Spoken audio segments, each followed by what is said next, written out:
Voilà, le Cambodge. Nous étions restés sur les souvenirs de nos derniers reportages assez dramatiques. On y voyait des enfants mourir, on y voyait des vivres leur arriver, mais bien peu distribués. Eh bien aujourd'hui, cela va mieux. Une équipe d'Antenne 2 qui revient de là-bas peut en témoigner. La vie renaît. Pourtant, ne versons pas dans le manichéisme, tout n'est pas rose, la situation sanitaire est catastrophique, nous dit le professeur Minkowski, qui lui aussi revient de là-bas. Et puis, surtout, se nourrir se paie, et c'est au prix d'une certaine conception de la liberté. Édouard Laure, à l'instant.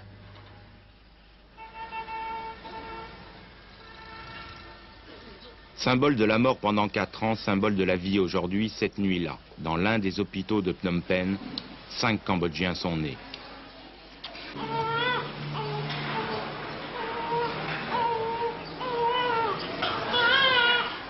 La plus belle image du Cambodge que l'on puisse proposer aujourd'hui, la naissance, le cri d'un enfant. Parce qu'à travers lui, c'est un pays tout entier qui renaît. Avec l'envie de gommer tout ce que l'on a vu depuis 1 an, écœuré par ces charniers, même si les chiffres de 3,5 millions de morts ont été considérablement grossis.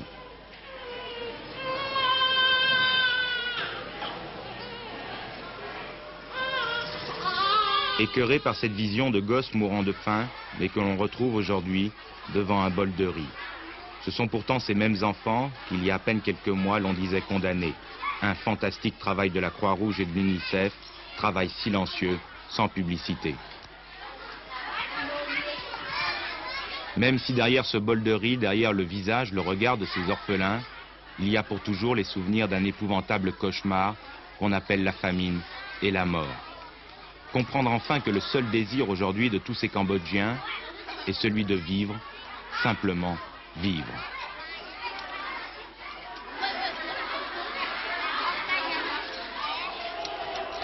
Pour le reste, peu importe. Peu importe que ce matin-là, les haut-parleurs de la radio de Phnom Penh diffusent un chant soviétique. Et qu'au même moment, comme un défi, à une centaine de mètres de là, dans la cour du lycée de Phnom Penh, quelques 300 autres gosses entonnent l'hymne national cambodgien.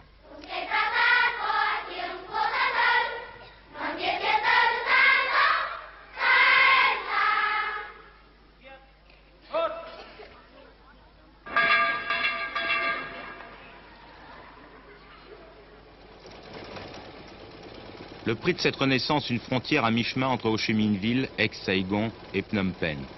Une région presque désertique, une barrière plus que symbolique et le sentiment de passer d'un côté comme de l'autre sans besoin de présenter quelques papiers que ce soit, tout simplement parce qu'il n'existe plus de frontière entre le Vietnam et le Cambodge. C'est par cette route que sont passées les troupes vietnamiennes ce jour de janvier 79, il y a un peu plus d'1 an, chassant en 2 jours le régime de Pol Pot soutenu par les Chinois pour y installer un régime soutenu par les Russes.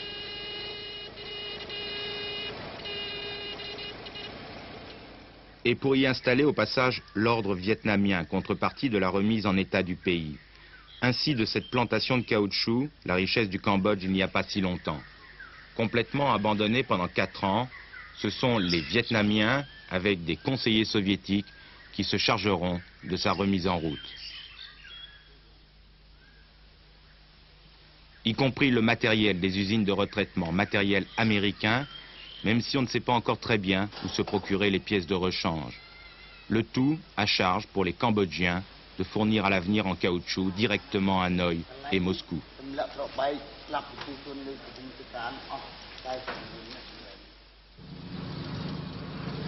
Les Vietnamiens sont aujourd'hui partout au Cambodge. Présence discrète en matériel, mais considérable en nombre. Pour la plupart des jeunes de 15 à 20 ans. Présence efficace qui incontestablement apporte, du moins pour l'instant, un sentiment de sécurité à ces millions de Cambodgiens déplacés il y a encore 1 an d'une campagne à l'autre par les armées de Pol Pot.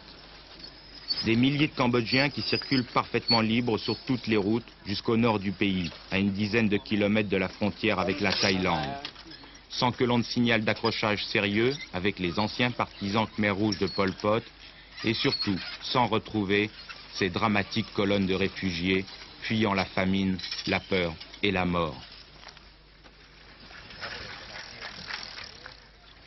Il y a aujourd'hui des milliers de Cambodgiens sur les routes du Cambodge, circulant à vélo pour rejoindre un point de campagne à un autre, avec l'objectif essentiel d'y trouver les quantités de riz nécessaires à la nourriture d'une famille, d'y trouver ce qui va leur permettre de tenir les 6 prochains mois, ceux de la saison des pluies. Beaucoup craignent une nouvelle épreuve impossible pour le Cambodge. Une foule sans cesse en mouvement qui aujourd'hui surprend 300 000 habitants à Phnom Penh, qui commencent à peine à faire oublier la vision cauchemardesque de cette ville fantôme.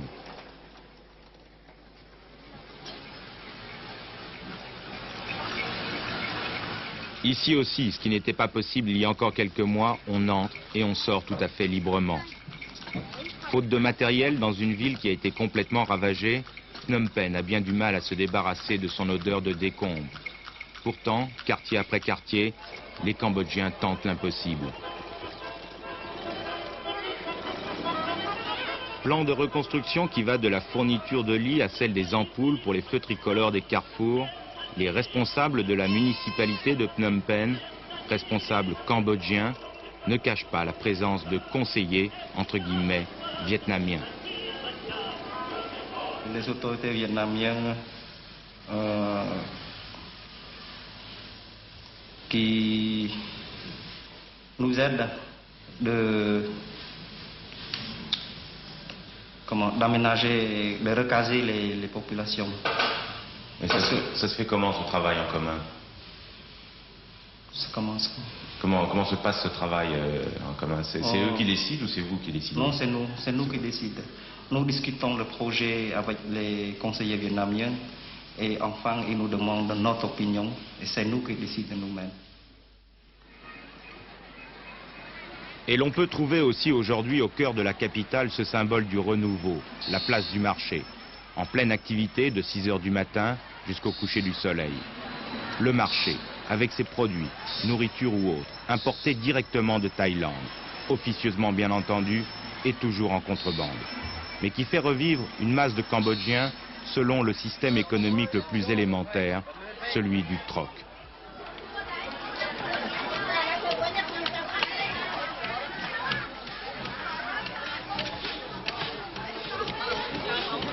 Ici, on paye en or, n'importe quoi, avec une bague, un reste de collier. On mesure, on découpe et on paye.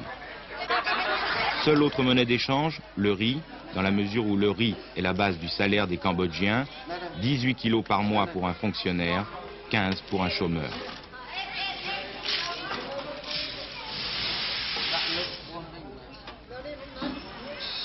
Les conseillers vietnamiens ferment les yeux, avec l'intelligence sans doute de comprendre qu'on ne peut pas empêcher le trafic dans un pays qui aura manqué de tout jusqu'à y mourir de faim. Comme ils ferment les yeux sur cette image presque dérisoire de Cambodgiens encore misérables venant déposer leur offrande au pied des bonzes, c'est que pendant 4 années, les pagodes ont elles aussi été systématiquement détruites pour répondre aux objectifs du régime Pol Pot.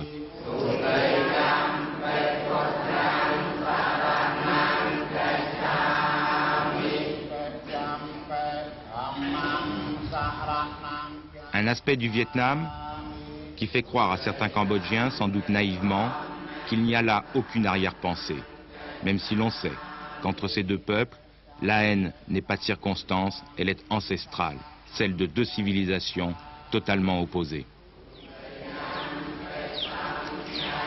Bonjour. Bonjour, monsieur. Comment fait-il vous appeler princesse? Oh non, appelez-moi Lida, s'il vous plaît. C'est depuis le retour à Phnom Penh? Oui. C'est pour nous que vous êtes habillée comme ça? Oh non, c'est l'habitude. Aujourd'hui, c'est dimanche. Comment vous voyez l'avenir du Cambodge? Maintenant, j'ai un très grand espoir. C'est l'espoir, oui. C'est un espoir socialiste, communiste ou quoi? C'est un espoir, disons, socialiste, mais neutre. Voyez, pour nous, nous n'avons aucune... Enfin, c'est difficile dans la mesure où il y a d'autres personnes que les Cambodgiens aujourd'hui au Cambodge et les Vietnamiens. Il y avait les Vietnamiens, mais ce sont seulement pour nous aider. Voyez? Oui, je vois que où vous voulez en venir avec votre demande, votre question. Non, est-ce que vous entendez bien avec les Vietnamiens? Bien sûr. Pour vous, les militaires vietnamiens ici, ce ne sont pas des occupants? Non, ce ne sont pas des occupants. Ils vont, à votre avis, ils vont partir? Bien sûr. Vous êtes sûr? Je suis sûre. Et je maintiens ce que je dis. Parce que, voyez, les Vietnamiens, ce ne sont pas des êtres sans cervelle. Et dans toute partie du monde, il y a des bons et des mauvais. Les Vietnamiens, il y avait les bons aussi, il y avait les mauvais aussi. Et les Khmers, moi aussi, chez nous. Pourquoi vous regardez mon guide là? Quoi? Pourquoi vous regardez mon guide? Non, je ne regarde pas mon guide, je vous regarde. Au Vietnam, cela s'appelait en 1975 un camp de rééducation. Ici, cela s'appelle une école politique.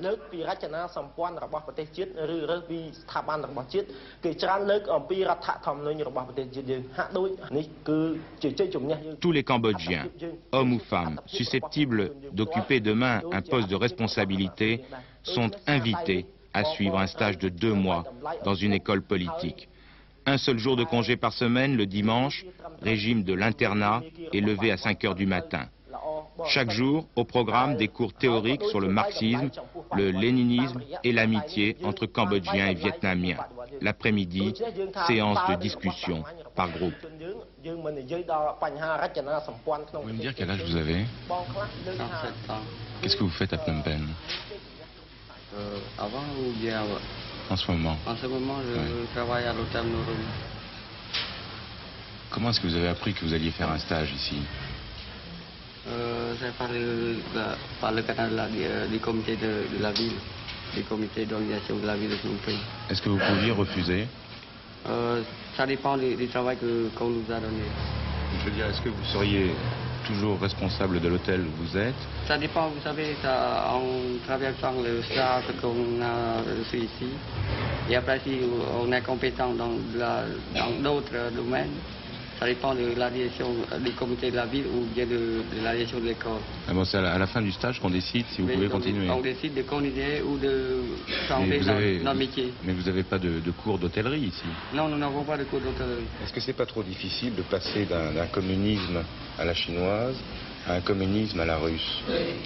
Le communisme à la chinoise, ce que j'ai déjà goûté, c'est pas du tout un communisme, c'est un faux révolutionnaire. Et le communisme à la russe? Le communisme à la russe, c'est un socialisme qui suit vraiment la ligne Lénine. C'est que je fais l'étude aussi et je comprends. Lorsque vous étiez en France, vous étiez déjà socialiste? Non, mais j'aimais lire les documents, les livres de Angèle et de Lénine. Et c'est pourquoi que je pense avant que peut-être le régime socialiste est merveilleux pour la vie. Vous parlez comme dans vos livres. Sourire contraint et forcé sur le visage d'hommes qui sans doute ne sont pas dupes, l'espoir pourtant renaît chaque fois que l'on retrouve ces visages d'enfants.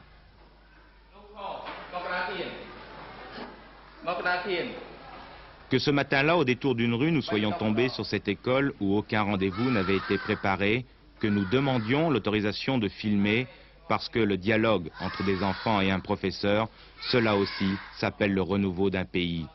Mais comprendre brusquement que la pénétration vietnamienne est ici encore plus subtile. Dans le programme, il figure dans le programme la langue russe et la langue vietnam, mais c'est dommage, nous n'avons plus de professeurs ici. La langue vivante est enseignée seulement dans le collège. Il n'y a pas de professeur vietnamien qui parle en cambodgien, donc il est impossible d'enseigner au village et même aux instituteurs et professeurs. C'est-à-dire qu'on n'enseigne plus le français, c'est fini.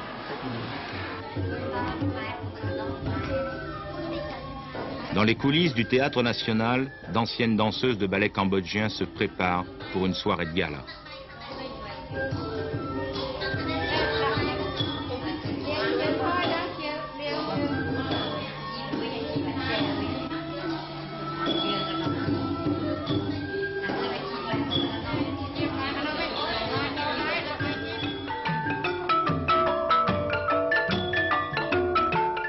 C'était un soir à Phnom Penh, il y a 15 jours à peine.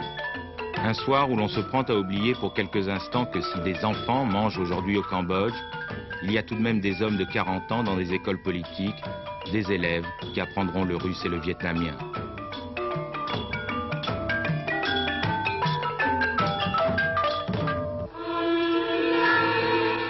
Avec au programme de ce soir-là ce nouveau tableau des ballets nationaux de Phnom Penh, la main d'une femme cambodgienne qui remercie un soldat vietnamien de l'avoir libéré. Et dans le noir de la salle, combien ont pensé que lorsqu'on n'a pas le choix, entre deux mots, mieux vaut celui qui voulait survivre.